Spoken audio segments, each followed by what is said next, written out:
Saya nggak peduli ada yang ngancem, nggak peduli saudara. Ada ngancem, menghadang, saya anggap siapa yang menghadang dia PKI. Kalau sudah PKI, saya akan hadapi saudara. Dari kepala sampai ujung kaki, walaupun harus mati bersimbah darah, kita tidak akan pernah mundur dari antek-antek PKI. Kenapa Habib Rizik hina negara? Kenapa ini negara dikatakan mencetak duit ya gitu bergambar Palu Arit? Saya dipanggil lagi. Begitu dipanggil, saya bawa itu duit-duit yang lambangnya Palu Arit, saudara. Ini Palu Arit, Pak. Saya nggak menghina negara, tapi saya protes. Kenapa nggak ditaruh hologram Garuda saja yang lambang kita? Kenapa nggak ditaruh yaitu sesuatu umpamanya bulan bintang atau apa? Kenapa harus Palu Arit? Apa negara ini sudah berubah jadi negara komunis? Tetap saya diperiksa, dipanggil, mau ditangkap, saudara. Nah terakhir saya ditangkap gara-gara baik-baik saja. Nah, begitu pulang dari sana, saudara, dari Mekah, saya ditangkap. Gara-gara apa? Saya dirawat di rumah sakit, saudara. Dibuat rekaman testimoni sama pemilik rumah sakit. Minta testimoni Habib bagaimana pelayanan di sini. Saya rekam cuma 2 menit. Terima kasih kepada rumah sakit, pelayanannya baik, dan alhamdulillah saya baik-baik saja. Dituntut 6 tahun penjara. Saya kaget, ini kenapa jadi baik-baik saja begini? Apa kata polisi? Loh, Habib ke rumah sakit dirawat, berarti Habib kan sakit. Ya betul. Tapi begitu Habib ditanya sakit enggak, jawabnya baik-baik saja, berarti Habib bohong. Bohongnya Habib sudah menimbulkan keonaran tingkat nasional. Kacau, kacau, kacau, kacau tidak? Kacau tidak? Dituntut 6 tahun penjara, saudara. Vonisnya 4 tahun. Saya lawan terus sampai ke kasasi, dipotong 2 tahun. Tapi begitu dipotong, saya keluar, tetap aja tahanan rumah 2 tahun. Gara-gara apa? Baik-baik saja. Makanya Kiai Ahmad begitu saya datang nanya apa kabar Habib, saya bingung jawabnya. Ntar saya jawab baik-baik saja, 6 tahun lagi dituntut. Saudara, baik-baik saja itu ajaran Nabi. Umat Islam diajarkan walaupun dalam keadaan sakit, kalau ditanya jawab bikhair alhamdulillah. Apa arti bikhair alhamdulillah? Alhamdulillah baik-baik saja. Sayyidina Ali ibn Abi Thalib radhiyallahu taala anhu menemani Nabi di saat-saat menjelang Nabi sakit, menjelang wafat, saudara. Sahabat semua di luar rumah nunggu. Sayyidina Ali keluar. Sahabat bertanya, "Ya Ali, ya Abul Hasan, bagaimana keadaan Nabi?" Ini Nabi lagi sakit keras menjelang meninggal dunia, saudara. Apa jawab Sayyidina Ali? Beliau baik-baik saja. Untung Sayyidina Ali nggak ke Indonesia. Kalau Sayyidina Ali kemari, waduh, bisa 6 tahun di penjara. Kacau tidak? Kacau tidak? Itu memang ajaran Nabi begitu. Sayyidatuna Aisyah radhiyallahu anha sedang sakit menjelang wafat. Dibesuk oleh Sayyidina Abdullah ibnu Sayyidina Abbas radhiyallahu anhuma. Begitu dibesuk ditanya, "Ya Ummul Mukminin, kaifa haluk?" Wahai Ummul Mukminin, bagaimana keadaan Anda? Beliau jawab, "Saya baik-baik saja selama saya bertakwa kepada Allah." Subhanallah. Untung nggak dijawab di Polda Metro tuh. Bisa ditangkap lagi tuh Sayyidatuna Aisyah, saudara. Jadi baik-baik saja itu bukan bohong. Kalau bapak ibu sakit, ada yang nengokin, besuk, nanya bagaimana kabar, jawab baik-baik saja, alhamdulillah. Bahasa Arab bikhair, alhamdulillah. Itu sunnah Nabi, bukan bohong. Kenapa disunahkan begitu? Satu, untuk menancapkan harapan sembuh dari Allah. 2, untuk menancapkan optimisme, jangan putus asa, saudara. Likulli da'in dawa fa inna ma'al usri yusra, menanamkan optimisme, saudara. Yang ketiga, untuk menunjukkan tetap rasa syukur kepada Allah. Baik sehat mau sakit tetap bersyukur. Bagus tidak?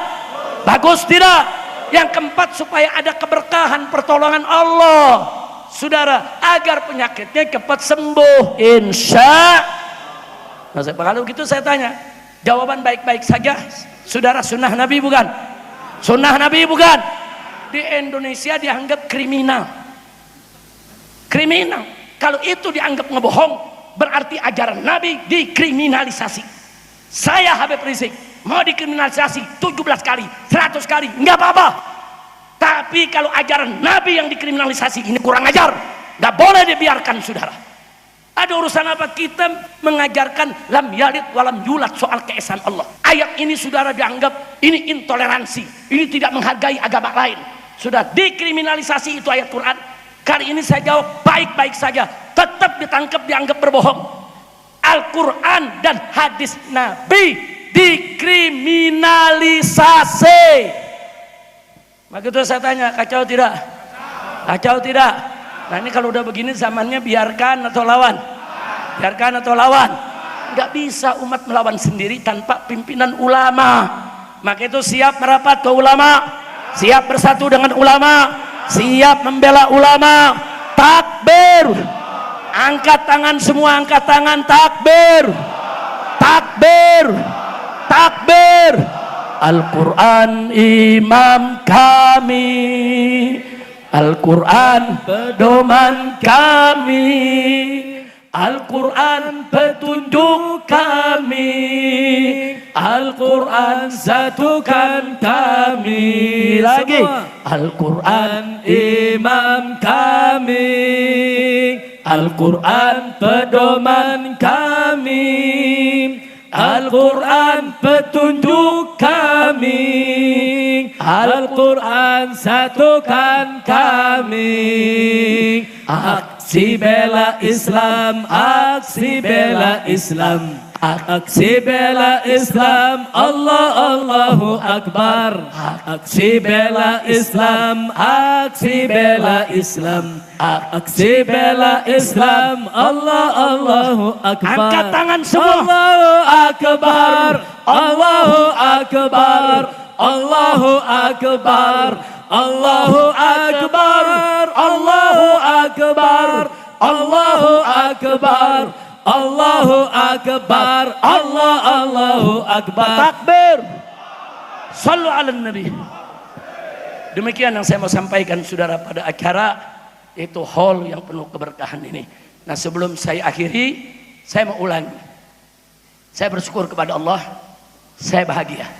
Dan saya secara khusus berterima kasih kepada Al-Muhtaram Mukarram Syekhuna Al-Walid Kiai Haji Ahmad bin Kiai Said bin Kiai Armia, saudara, yang mana beliau ini alhamdulillah walaupun dicerca orang, dibicarakan orang, difitnah orang, tetap beliau berjalan dengan thariqahnya. Beliau tetap menyatukan para habaib dan ulama. Nah, beliau ini model kiai yang nggak bisa diprovokasi, diadu domba, saudara. Kenapa? Karena ahlus sunnahnya sudah mendarah daging dalam tubuh beliau. Alhamdulillah. Makanya anda lihat di sini habaib dari berbagai kota datang ya ikhwan. Di sini kita lihat ada Habib Abdurrahman Bilfaqih dari kota Malang datang hadir, dan beliau termasuk murid saudara dari kiai kita, luar biasa. Kemudian di sini ada Habib Ali Zainal Abidin Al-Kaf, saudara, yang asalnya dari Tegal tapi memang sudah lama tinggal di Jakarta, saudara. Beliau saudara dari Habib Thahir Al-Kaf. Kemudian di sini juga ada Habib Mustafa Al-Hamid, saudara, dari Tanggul, saudara. Datang jauh-jauh dari mana-mana tempat. Ada Habib Salim Barakwan, saudara, yang juga datang. Beliau ini murid Abuya Sayyid Muhammad bin Alwi Al-Maliki. Murid Abuya Sayyid Muhammad bin Alwi Al-Maliki nggak ada yang nggak kenal, saudara. Itu salah satu imam Ahlus Sunnah wal Jamaah. Itu salah satu benteng Ahlus Sunnah wal Jamaah, saudara. Di sini tadi saya lihat juga ada Kiai Labib dan saudara-saudaranya dari Brebes. Nah, beliau juga termasuk Kharik Abuya Sayyid Muhammad bin Alwi Al-Maliki, saudara. Abuya Sayyid Muhammad bin Alwi Al-Maliki muridnya ribuan, menyebar ke seluruh Indonesia. Ada anak-anak kiai, ada gus-gus, saudara, ada yang punya pondok pesantren, menyebar. Dan mereka semua, saudara, bukan hanya sekedar dapat ijazah, tapi mereka juga bersanad ilmu muttasil dalam setiap kitab yang dibacakan kepada mereka oleh gurunya. Alhamdulillah.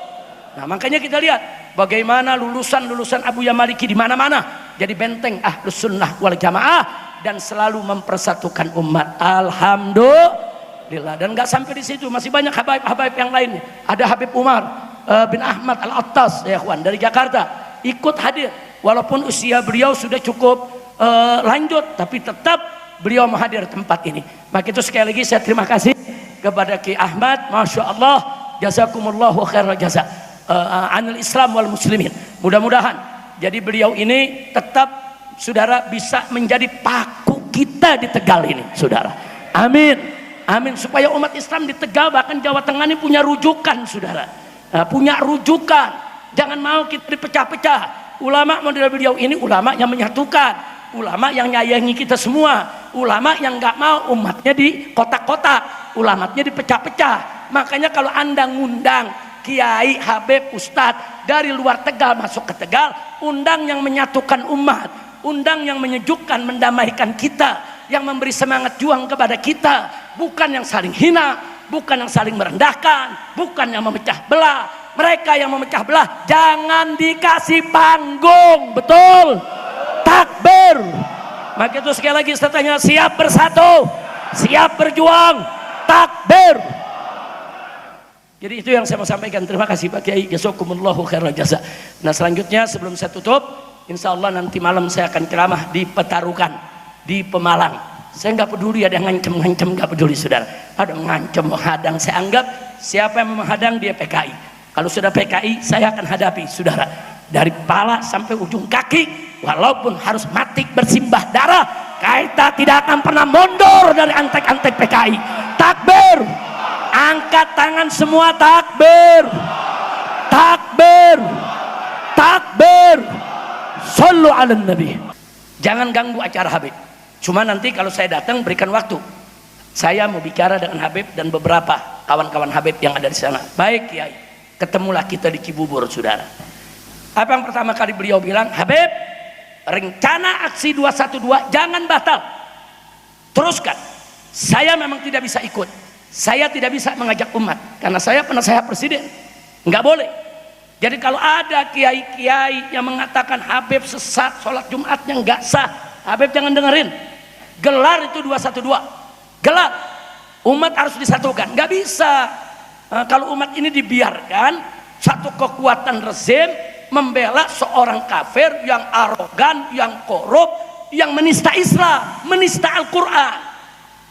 Lawan terus Habib. Saya masih ingat saudara. Dan ada beberapa ustadz menjadi saksinya bersama saya saat itu. Saya katakan kepada Pak Kiai, doanya Pak Kiai, kalau antum doakan insya Allah 212 akan kami gelar. Habib nggak usah takut, walaupun diancam sama Kapolri, walaupun diancam sama presiden, diancam sama Menko Polhukam, Habib diancam dengan beberapa ormas, Habib nggak usah takut, udah jalan aja. Saya doakan insya Allah akan berhasil.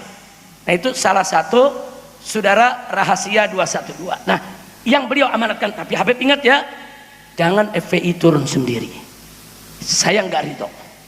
Habib ajak semua organisasi yang ada di Jakarta, ajak NU-nya, ajak Muhammadiyahnya, ajak Hidayatullahnya, ajak Matla'ul Anwarnya, ajak yaitu daripada ormas-ormas lainnya, ajak mereka rapat, gelar 212 rame-rame. Dan itu saya jalankan saudara. PWNU DKI besar-besaran mengerahkan warga NU DKI untuk mensukseskan daripada yaitu 212 saudara. Muhammadiyahnya begitu juga. Nah ini jadi pertanyaan, kok bisa bersatu? Ada NU, ada Muhammadiyah, ada Salafi saudara, ada Wahabinya saudara, bisa bersatu semua, turun rame-rame sampai 7 juta orang lebih. Kenapa bisa bersatu saudara? Karena Habib Rizik? Bukan.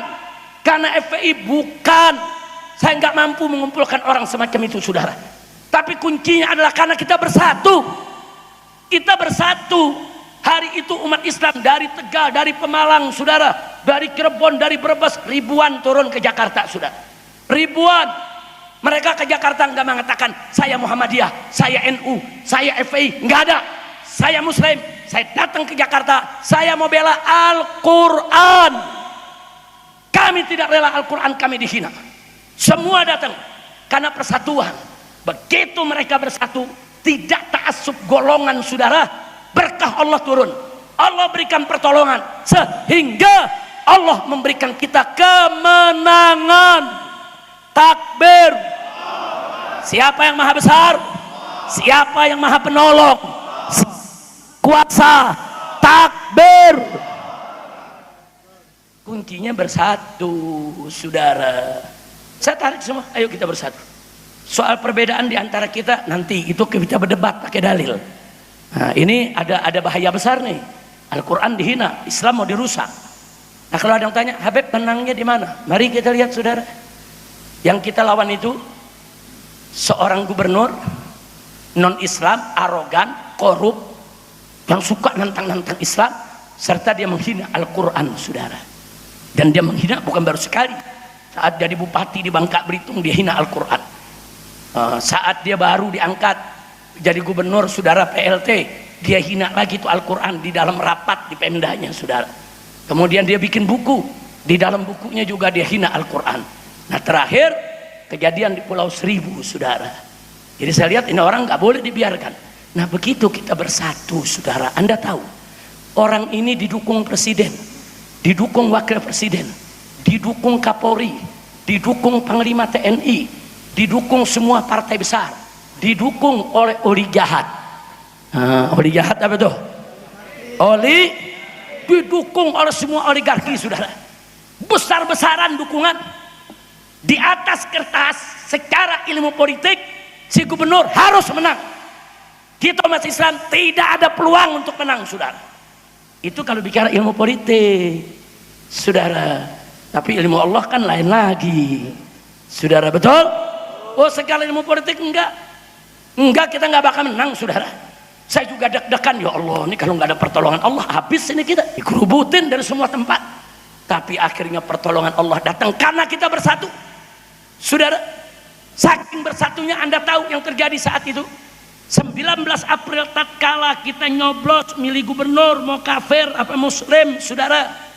Suara mereka sudah tinggi, semua lembaga survei mengatakan si kafir ini bakal menang 75%, nggak mungkin kalah, mustahil kalah. Duit udah triliunan dicairkan ke bawah, saudara. Saat itu ulama-ulama Jawa Tengah, ulama-ulama Jawa Barat, Banten, Jawa Timur, Madura, saudara, menginstruksikan satu kepada santri-santri mereka yang punya KTP Jakarta, saudara. Santri-santri yang punya KTP Jakarta oleh kiai disuruh pulang kau ke Jakarta, ikut nyoblos, menangkan si muslim. Ini nggak pernah terjadi dalam sejarah Indonesia, saudara. Ini pilkada bukan pilpres, tapi pilkada rasa pilpres, saudara. Sampai di Jawa Timur, oh ada kiai pesantren nggak punya mobil, saudara. Pengusaha transportasi siapin mobilnya, yang 2 bis, yang 3 bis, yang 5 bis. Nggak sampai di situ, saudara. Pondok pesantren sekelas Sidagiri, saudara, mengingatkan alumni-alumninya yang ada di Jakarta dan sekitarnya, dukung perjuangan ini, saudara.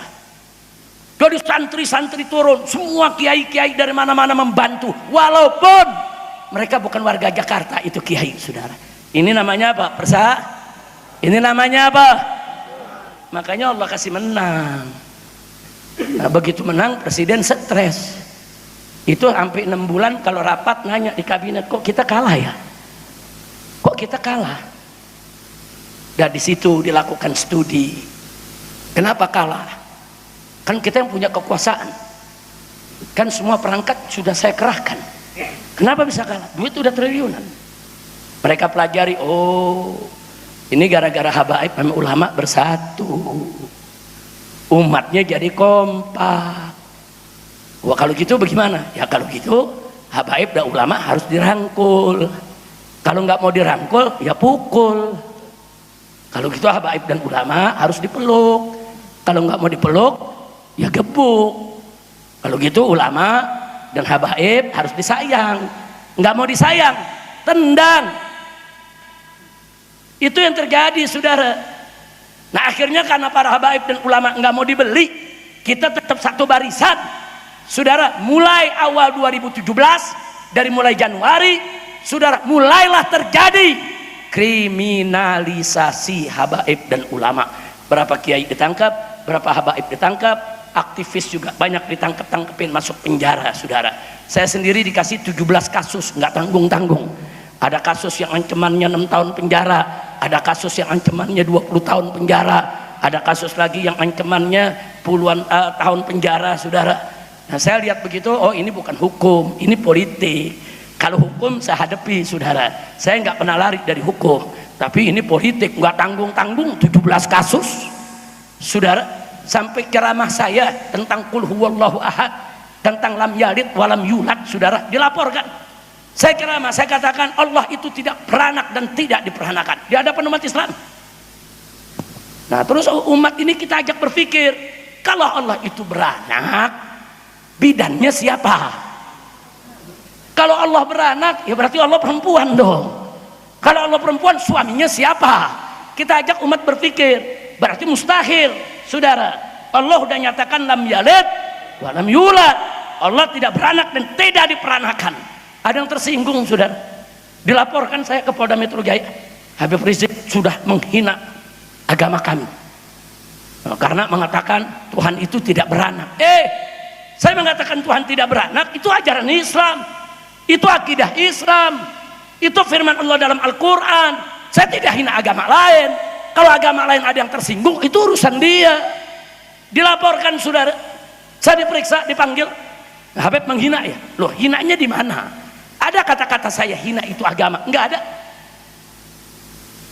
Saya katakan kepada polisi, kalau begini caranya Pak, kalau Bapak laporan begini diterima, wah besok repot. Kalau lagi Idul Kurban, umat Islam di mana-mana motong sapi. Nanti ada umat yang tersinggung, lapor, Pak polisi, Tuhan kami dipotong sama umat Islam. Saya tanya, kacau gak? Kacau tidak? Masing-masing yang percaya sapi sebagai Tuhannya urusan dia. Urusan kita umat Islam, sapi itu sebagai hewan kurban. Jangan pakai main lapor-laporan begitu. Kacau tidak? Kacau tidak?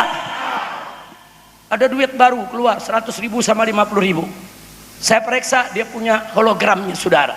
Lambang PKI, Palu Arit. Saya protes. Saya tunjukkan, saudara. Dilaporin lagi, Habib Rizik sudah menghina negara. Wah, karena itu kan yang nyetak negara.